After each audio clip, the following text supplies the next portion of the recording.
హనుమాన్ జంక్షన్లో మాంస ప్రియుల ఆరోగ్యాలతో చెలగట్టమాడుతున్న గ్రిల్ చికెన్ వ్యాపారస్తులు వారిపైన కఠినమైన చర్యలు తీసుకోవాలని కోరుకుంటున్న ప్రజలు మాంస ప్రియులు.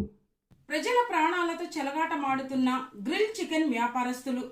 హనుమాన్ జంక్షన్ గుడివాడ రోడ్లోని గ్రిల్ చికెన్ అంటూ ఒక వ్యక్తి వ్యాపారం చేస్తూ ప్రజల ప్రాణాలతో చెలగాటమాడుతున్నారని మాంసాహార ప్రియులు విమర్శలు గుప్పిస్తున్నారు. మాంసాహార ప్రియులు గ్రిల్ చికెన్ అంటే ఎంతో ఇష్టంగా తింటారు. ఎందుకనంటే బొగ్గుల నుండి వచ్చే వేడితో కాలే చికెన్ ఎంతో రుచిగా ఉంటుంది కాబట్టి. కానీ హనుమాన్ జంక్షన్ లో ఒక గ్రిల్ చికెన్ వ్యాపారి మృతదేహం కాల్చే బొగ్గులు తక్కువ ధరకు కొనుగోలు చేసి వాటి ద్వారా గ్రిల్ చికెన్ కాలుస్తున్నారని సమాచారం.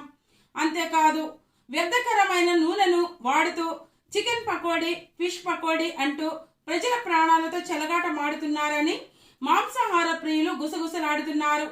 అంతేకాకుండా పెయింటింగ్ వేసే బ్రష్ తో నూనెను అద్ది దానిని మాంసంపై అద్దడమే చేయడమే కాకుండా నల్లగా మారిన నూనెతో చికెన్ పకోడీ చేసి ప్రజలకు అందించడం వలన వారు అనారోగ్యానికి గురవుతున్నారని ప్రజలు తెలుపుతున్నారు. నిల్వ ఉంచిన చికెన్ చేపలతో తయారు చేసి అమ్ముతున్నారని, వాటిపైన ఎటువంటి మూతలు లేకపోవడం వలన వాహనాల నుండి వచ్చే దుమ్ము వాటిపై పడి ప్రజలు అనారోగ్యాలకు గురవుతున్నారని ప్రజలు విమర్శిస్తున్నారు. కావున ఇలాంటి వారిపైన ఫుడ్ ఇన్స్పెక్టర్ ఉన్నతాధికారులు చర్యలు తీసుకుని ప్రజల ప్రాణాలను కాపాడాలని మాంసాహార ప్రియులు కోరుకుంటున్నారు.